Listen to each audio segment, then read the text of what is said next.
Buenas tardes. Para mí es un placer estar compartiendo este espacio con ustedes. Mi nombre, como ya lo dijo Javier, es Daniel Narváez. Yo soy ingeniero mecánico. Tengo un posgrado en diseño de plantas industriales y soy programador también. He desarrollado algunas aplicaciones de software enfocadas a la ingeniería, específicamente a la gestión de mantenimiento, aplicando pues algunos temas específicos en cuanto a evaluación de defectos en equipos estáticos del sector petrolero, en análisis de datos y en modelos de riesgo. Entonces, bueno, el día de hoy les he preparado un tema que, si bien es cierto, nace en el sector petrolero, ya se ha convertido en una filosofía de gestión y poco a poco va tomando fuerza en el resto de industrias después de ver y evidenciar buenos resultados en los sectores críticos como el sector petrolero, el sector minero. Entonces, bueno, algo más sobre mí. A mí me gusta mucho programar, tengo esa pasión por la parte de gestión de activos y la parte de desarrollo de software, así que mi empresa, Mequinnova, soy el gerente general de la empresa. Nosotros damos servicios en el tema de gestión de activos y desarrollo de software. Entonces hacemos también modelos de predicción de fallas y análisis de datos que nos ayuda a tomar decisiones para realizar unos mejores planes de mantenimiento. Entonces, bueno, les voy a compartir la pantalla para empezar. ¿Cómo implementar la inspección basada en riesgos? Vamos a ver, este es el temario de la presentación. Vamos a hacer una breve introducción a los modelos de riesgo. Vamos a ver qué tipos de modelos de riesgo hay. Vamos a ver qué información es la necesaria para implementar un modelo, un modelo de inspección basado en riesgos. Vamos a ver los pasos para hacer un análisis de riesgos y finalmente vamos a ver cómo se elabora un plan de inspecciones basado en los resultados del riesgo. Listo, empecemos entonces. Vamos a revisar los modelos de riesgo. Para poner en contexto a qué vamos a aplicar, aquí vemos una planta industrial que puede ser cualquier tipo de planta industrial, puede ser una planta de manufactura de una farmacéutica, por ejemplo, una planta de procesamiento de alimentos, una planta química, petroquímica, una planta de procesamiento de petróleo, etc. Como ya había dicho, esta metodología se puede aplicar a cualquier tipo de industria. Sin embargo, en la que está más avanzada es en el sector petrolero. Entonces, por esta vez nos vamos a enfocar en dos normas API que están enfocadas a los equipos estáticos. Entonces, vamos un poco a delimitar a qué equipos vamos a poder aplicar estas metodologías que están ya estandarizadas. Entonces, en la industria, normalmente se manejan dos grandes grupos de equipos industriales, que son los equipos estáticos y los equipos rotativos. Los equipos rotativos son los que poseen partes móviles y partes y componentes móviles, y los equipos estáticos son básicamente los equipos que almacenan algún tipo de fluido y almacenan presión, ¿sí?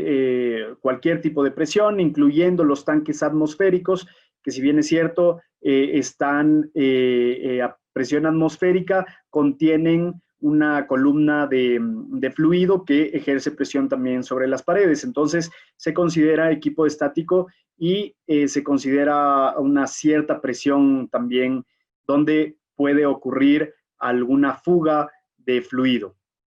Entonces, ¿para qué nos sirve evaluar el riesgo? Vamos a ver un poco cómo ha sido la evolución de las inspecciones en este tipo de equipos. Y quiero que mientras yo voy dando la presentación, también se imaginen la aplicación en los equipos rotativos, porque evidentemente esta metodología, si bien es cierto, aún no está completamente estandarizada en una norma, se puede utilizar para equipo rotativo. Entonces, al inicio, como ustedes saben, las personas que han manejado y que tienen conocimiento en temas de mantenimiento, todo se hacía de manera correctiva. Es decir, se dañaba un equipo y uno se acercaba a hacer la reparación, a cambiar la parte, la pieza, a cambiar el repuesto, a hacer la reparación respectiva. Posteriormente, vino el mantenimiento preventivo por ciclos fijos, es decir, se fijaba un periodo establecido para hacer un cierto tipo de tarea, ¿sí? Y así prevenir las fallas. Pero después ya se vio que se podía mejorar ese mantenimiento y se empezó a hacer el mantenimiento basado en condición, es decir, se hacía la inspección del equipo y se miraba en qué condición estaba el equipo y si es que era posible que siga operando en las condiciones de ese momento. Y ahí se empezaron a tomar en cuenta las tasas de corrosión, por ejemplo, y la progresión del desgaste. Pero estaba faltando algo, y es que no se tomaba todavía las consecuencias que tenían una falla en esos equipos.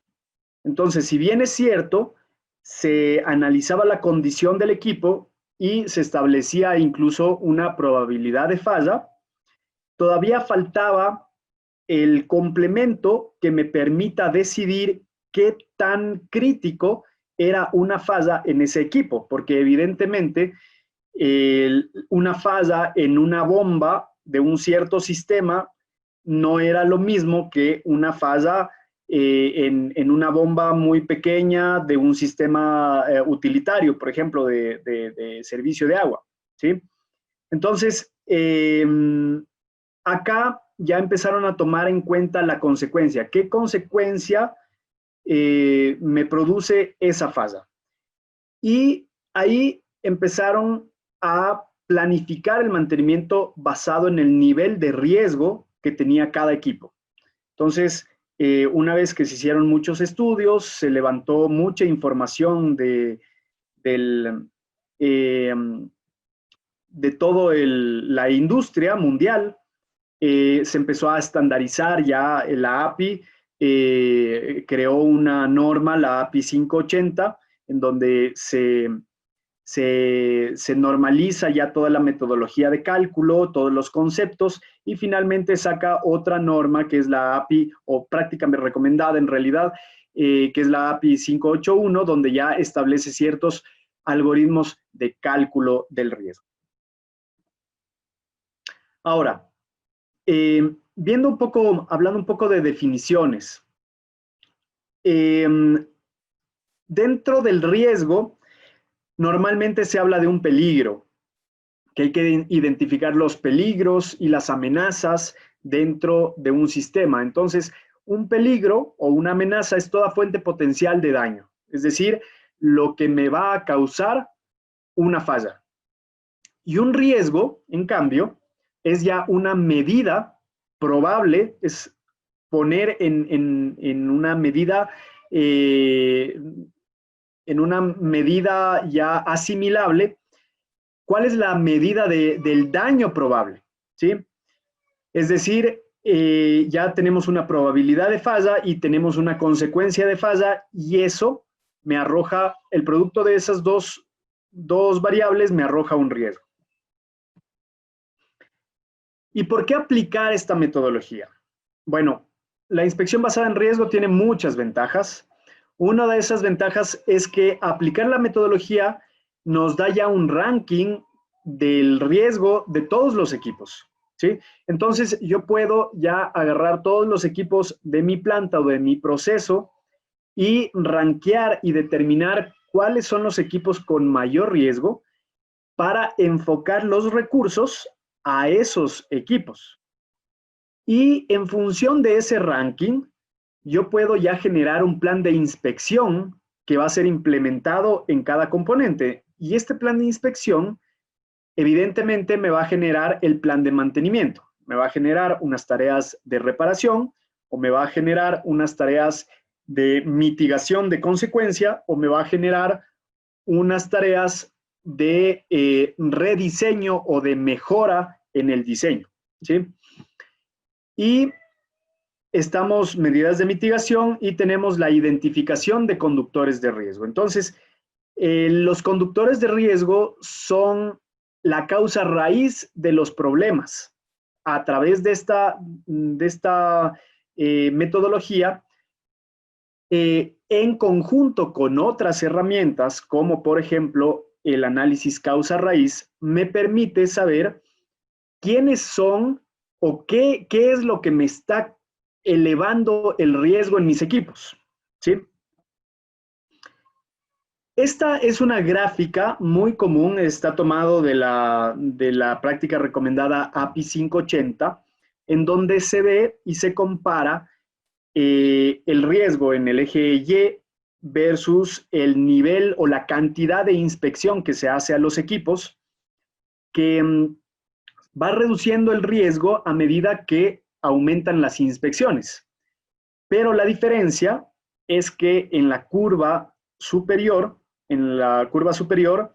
se podría decir que un programa de mantenimiento típico, de inspecciones típicas basado en condición, con un poco de mantenimiento preventivo, evidentemente, y mantenimiento correctivo en menor proporción. Y la curva de abajo nos indica ya un plan de mantenimiento optimizado con inspección basada en riesgo. Entonces, se hacen inspecciones a los equipos con más alto riesgo y se reduce la incertidumbre del estado o de la condición de ese equipo. Nuevamente, quiero que, si bien es cierto, la API 580 y la API 581 está enfocado a equipo estático, todos los conceptos que vamos a tratar también se lo pueden aplicar a equipo rotativo. Entonces, existen varios modelos de evaluación de riesgo.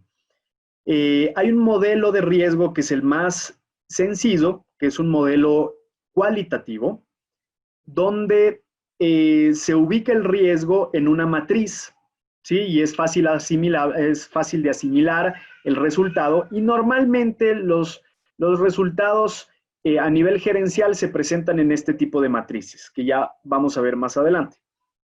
La aproximación más rigurosa del riesgo ya es un modelo probabilístico, en donde es un modelo cuantitativo, donde el nivel de probabilidad de falla o la frecuencia de falla, que es casi similar, se manejan bastante a la par una probabilidad de falla y la frecuencia de falla, y la consecuencia están dados en un número, ¿sí?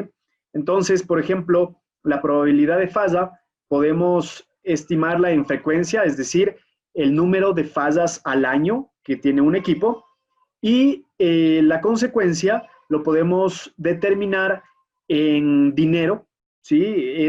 Una falla de este equipo me va a costar, por ejemplo, me cuesta, qué sé yo, $1,000 al año, ¿sí? O también se puede estimar en área, en el caso de una fuga, por ejemplo, de un derrame de un tanque atmosférico, se habla de área contaminada, ¿sí? Esa es otra forma de ver la consecuencia. Y después tenemos una aproximación híbrida, que son modelos indexados, en donde se dan calificaciones a ciertos parámetros y se van dando puntajes de acuerdo a las condiciones de operación, condiciones de inspección, condiciones de diseño, etcétera. Se van asignando ciertos puntajes y de acuerdo a ese puntaje se estima un riesgo relativo.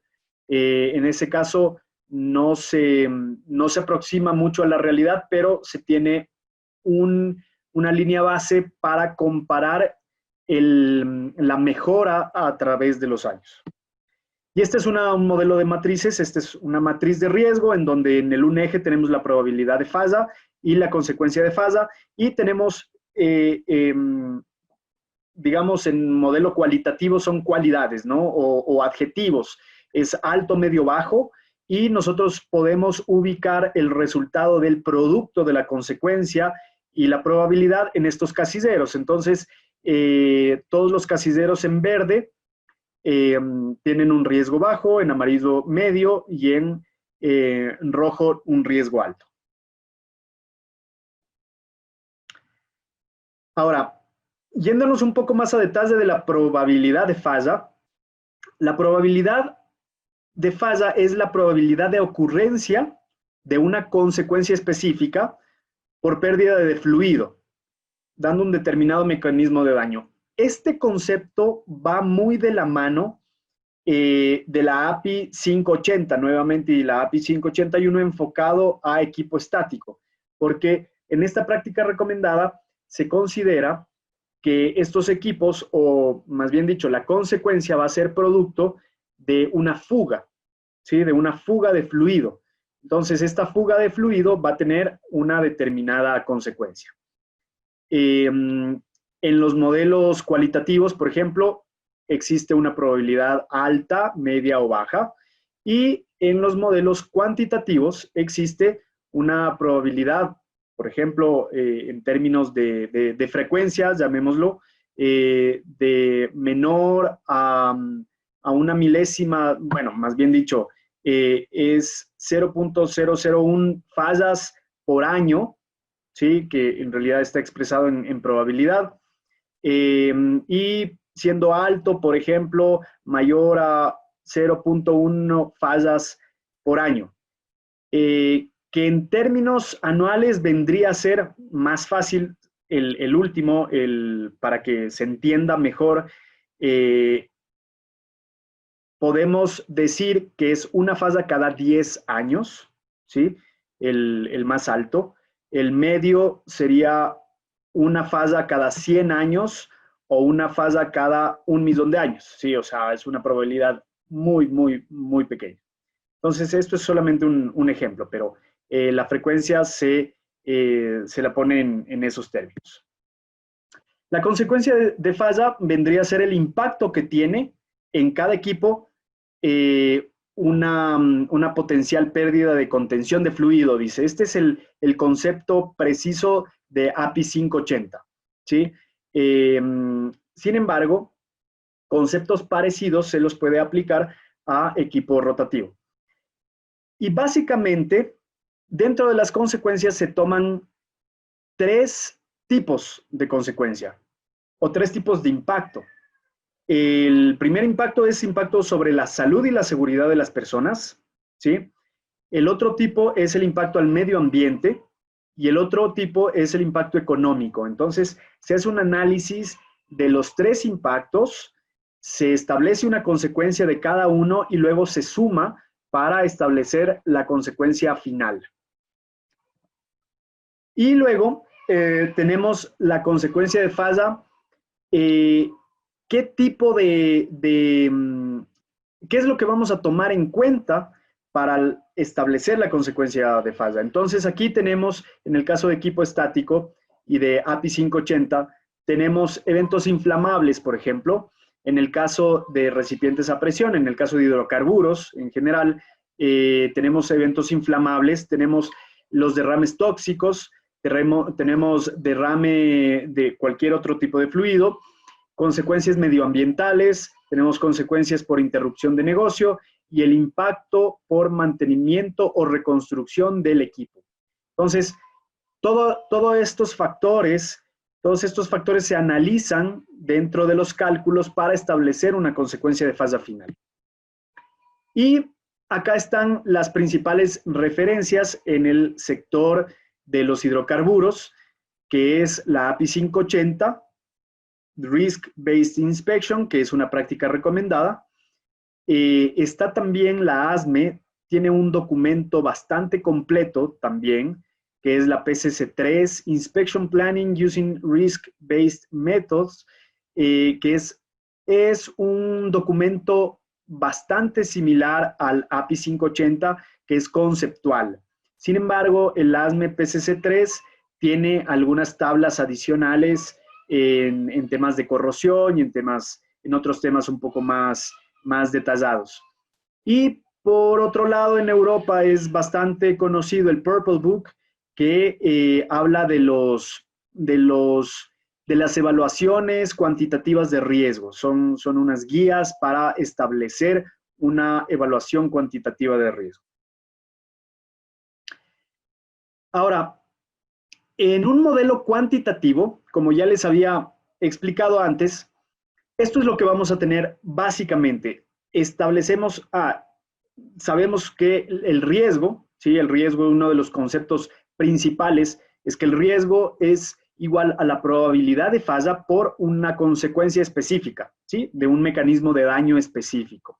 Entonces, si nosotros estamos analizando el mecanismo de daño de corrosión interna, por ejemplo, establecemos que la probabilidad de falla es 1 por 10 a la menos 4 fallas al año, lo que vendría a ser equivalente a una falla cada 1000 años, que es una probabilidad bastante baja. Y tenemos una consecuencia de falla de 1 por 10 a la 7, que es más o menos como 10 millones de dólares en el caso de que falle. Normalmente estos rangos de probabilidad de falla y de consecuencia de falla se manejan en equipos estáticos, porque la probabilidad de falla es muy baja, es muy bajita. La frecuencia de falla, digamos, hay muy pocas fallas al año. Normalmente hay fallas cada 10 años, cada 20 años. Pero en cambio, la consecuencia de esa única falla cuesta muchísimo dinero. Lo contrario que ocurre con el equipo rotativo. En el equipo rotativo, en cambio, la frecuencia de falla es alta y la consecuencia de falla suele ser baja, ¿sí? Normalmente el equipo rotativo tiene backups y tiene varias líneas en los sistemas, entonces suele ser de esa manera la distribución de probabilidad de falla y de consecuencia de falla. Y finalmente, ya una vez que se hace el producto, tenemos que el riesgo por corrosión interna es de $1000 por año, ¿sí? Y ese es el número con el que nosotros vamos a rankear al equipo. Ahora, para hacer todos estos cálculos necesitamos un montón de información, necesitamos muchos datos, ¿sí? Todos estos datos pueden provenir de diferentes fuentes, pueden provenir de una base de datos, pueden provenir de informes, pueden provenir de las computadoras, de los ingenieros de campo, pueden provenir de dispositivos móviles, que se haga el levantamiento en campo con una tablet, con teléfonos, celulares, etcétera, y se pueden integrar finalmente en una base de datos centralizada de algún software, o que esté en la nube o físicamente en un servidor de la empresa. Entonces, lo mejor es empezar a centralizar esta información, a ir obteniendo todos estos datos de estas diferentes fuentes.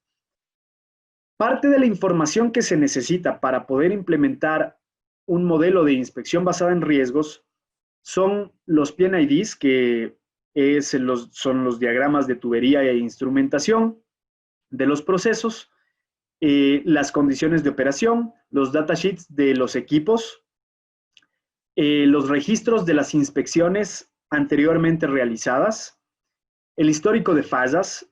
El histórico de fallas es muy importante tenerlo, porque a pesar de que en equipo estático no hay muchas fallas, este histórico de fallas nos permite ajustar la frecuencia de falla genérica que se utiliza en la norma, ¿sí? La norma utiliza una frecuencia de falla genérica, es decir, normalizada, que se sacó en equipos similares después de un estudio que se hizo a lo largo de muchos años, como de 30 años en un montón de refinerías, y se estableció una frecuencia de falla genérica en ciertos tipos de equipos. Entonces, eso se toma como base y a esa frecuencia se le va ajustando con ciertos coeficientes. Pero bueno, eso es parte ya del cálculo. Eso ya es un detalle adicional. Se tienen que tomar en cuenta también los sistemas de seguridad. Es decir, si es que, por ejemplo, en el caso de los tanques atmosféricos tienen cubetos que retengan los fluidos, tengan válvulas de alivio, tengan sistemas contra incendios, qué tipo de sistema contra incendio tienen, si tienen, qué sé yo, alarmas preventivas, etc.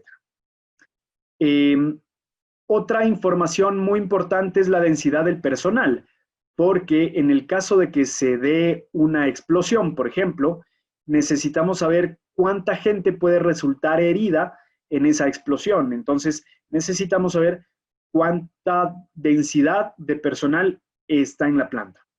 Los costos por interrupción de negocio, tenemos que tener claro cuánto me cuesta un día parada la producción, ¿sí? Información de recubrimientos y aislamiento es muy importante también, porque de esto depende la estimación de tasas de corrosión, por ejemplo, y los costos de los reemplazos de equipos y de la reparación de los equipos. Necesitamos saber cuánto me va a costar reparar el equipo y cuánto me va a costar reemplazar un equipo completo. Y los costos de remediación ambiental, en el caso de estar en zonas vulnerables, como por ejemplo el oriente, en el caso del sector hidrocarburífero, necesitamos saber cuánto me cuesta hacer la remediación de 1 metro cuadrado de superficie, de área de vegetación, ¿sí? Y aparte las multas del Ministerio de Ambiente, etcétera. Entonces debemos tener claro una estimación de costos. Entonces, como ven, la información necesaria para estimar el riesgo es grande y es necesario que la empresa poco a poco empiece a recopilar esa información. Eso se lo puede hacer a través de una empresa tercera, o si es que la empresa tiene los recursos propios, hacerlo internamente, pero normalmente se está tendiendo a contratar una empresa externa para hacer toda esta recopilación de datos y dejarlo en una sola base de datos. Entonces, vamos a ver el proceso de la evaluación. Vamos a recolectar la información, ¿sí? Que ya lo hablamos. Y este otro paso, el paso siguiente, es identificar los mecanismos de daño. La susceptibilidad de los mecanismos de daño y las tasas de corrosión y cuánto puede avanzar o qué tan susceptible es un equipo o un material a un cierto mecanismo de daño. Y para establecer esto, debemos separar mi proceso en lazos de corrosión. Entonces, los lazos de corrosión son pequeñas partes del proceso que mantienen o que comparten las mismas condiciones de operación. Es decir, comparten el mismo fluido, comparten tal vez la misma presión, la misma temperatura, comparten las mismas características de operación. Y se puede hacer, este PNID está dividido en los lazos de corrosión y normalmente se dividen aquí en un PNID, se van marcando de colores y cada color es un lazo de corrosión distinto. Entonces, cada uno de estos colores comparten los mismos mecanismos de falla y comparten las mismas condiciones de operación. Finalmente, estos lazos de corrosión se lo tabula y se ponen los mecanismos de daño, por ejemplo, corrosión interna, bajo ácido sulfúrico, por ejemplo, el H2S, por ejemplo, corrosión externa es corrosión atmosférica, y esto está en color amarillo. En otro lazo de corrosión vamos a tener corrosión interna por baja velocidad. Por ejemplo, acá abajo tenemos el color cian, fragilización por altas temperaturas, fatiga térmica, corrosión por CO2, ¿sí? Entonces, en cada uno de los lazos vamos a establecer los diferentes mecanismos de daño. Una vez establecidos los lazos de corrosión y establecidos qué mecanismos de daño es probable que encontremos, vamos a hacer el cálculo de la probabilidad de falla para cada mecanismo de daño y para cada modo de falla, ¿sí? Ya vamos a detallar un poquito eso. Una vez determinada la probabilidad de falla, se tienen que identificar los escenarios creíbles de las consecuencias, es decir, esa falla, ¿qué me podría generar? ¿Qué consecuencia me podría generar? Y estos escenarios, porque son distintos escenarios, deben ser creíbles, es decir, deben estar apoyados en la experiencia de otras fallas. Y finalmente se determina el riesgo. Una vez establecido la probabilidad y la consecuencia, se determina el riesgo. Entonces, una vez que se determina el riesgo, si es que es un riesgo alto, medio, bajo, tenemos un ranking. Y normalmente aquí en la práctica recomendada API 581, me da un riesgo financiero y un riesgo en área. Es decir, me estima una consecuencia en dinero y me estima una consecuencia en área contaminada, ¿sí? Y de ahí, finalmente, tenemos el nivel de riesgo y el ranking. Entonces, ustedes pueden hacer el ranking de todos los equipos, ver cuáles son los equipos con más riesgo y empezar a hacer los planes de inspección enfocados a estos equipos de mayor riesgo. Bueno, entonces, ya tengo el riesgo.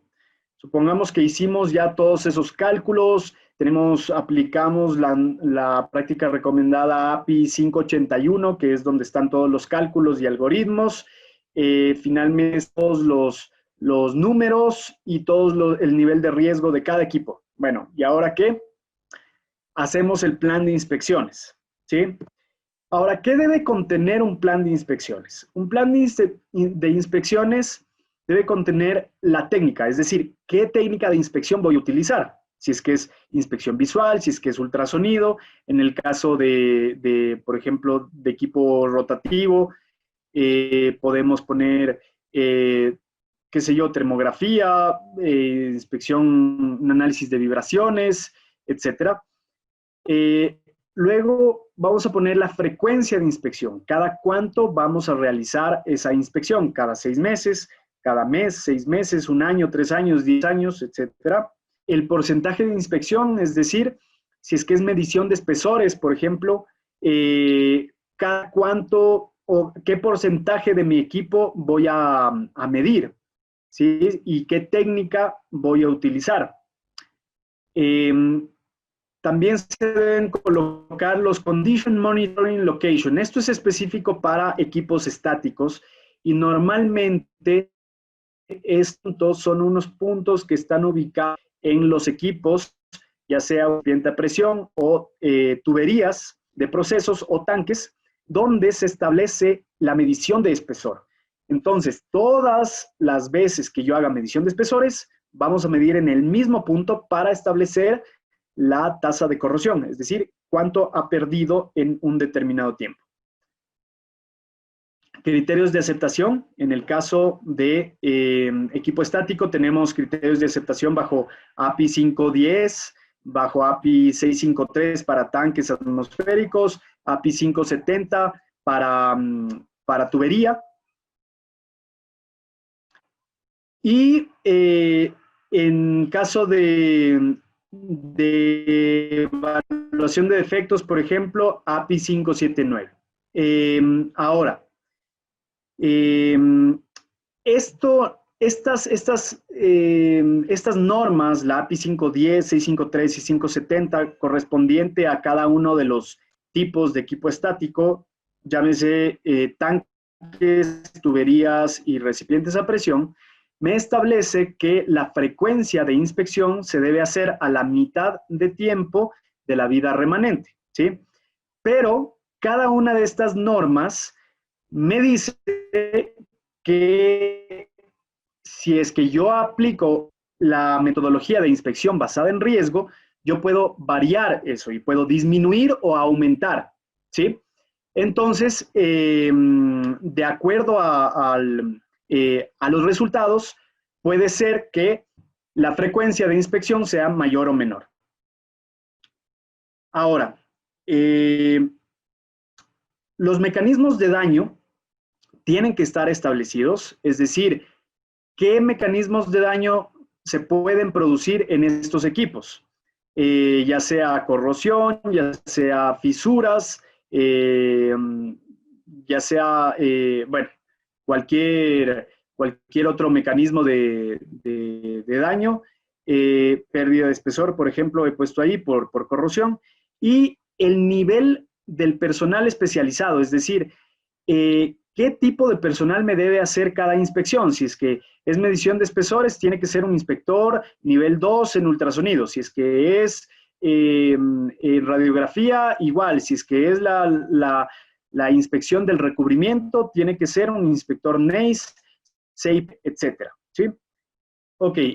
Y una vez ya identificado y realizado el plan de inspecciones, vamos a hacer nuevamente, a monitorear los resultados. Porque una vez que aplicamos ya las inspecciones, todas estas inspecciones y todas las tareas de mitigación tenemos que alimentar nuevamente el modelo y hacer un recálculo del riesgo para ver si es que efectivamente me dieron buenos resultados todas estas inspecciones y todas estas tareas. Entonces, nuevamente hago un recálculo del riesgo y actualizo los planes de inspección. Entonces, normalmente esta evaluación se la hace una vez al año, puede ser una vez cada 6 meses, una vez al año, e ir ajustando el plan de inspección cada año para ver si es que efectivamente está dando los resultados óptimos. Básicamente, ese es todo, toda la metodología que tendríamos que seguir para poder implementar un sistema de gestión basado en riesgo y evidentemente se puede establecer una metodología similar para equipo rotativo, porque si nosotros establecemos la confiabilidad de los equipos, acuérdense que la confiabilidad es el inverso de la probabilidad de falla, entonces ya podemos establecer unas consecuencias y podemos tener ya la estimación del riesgo.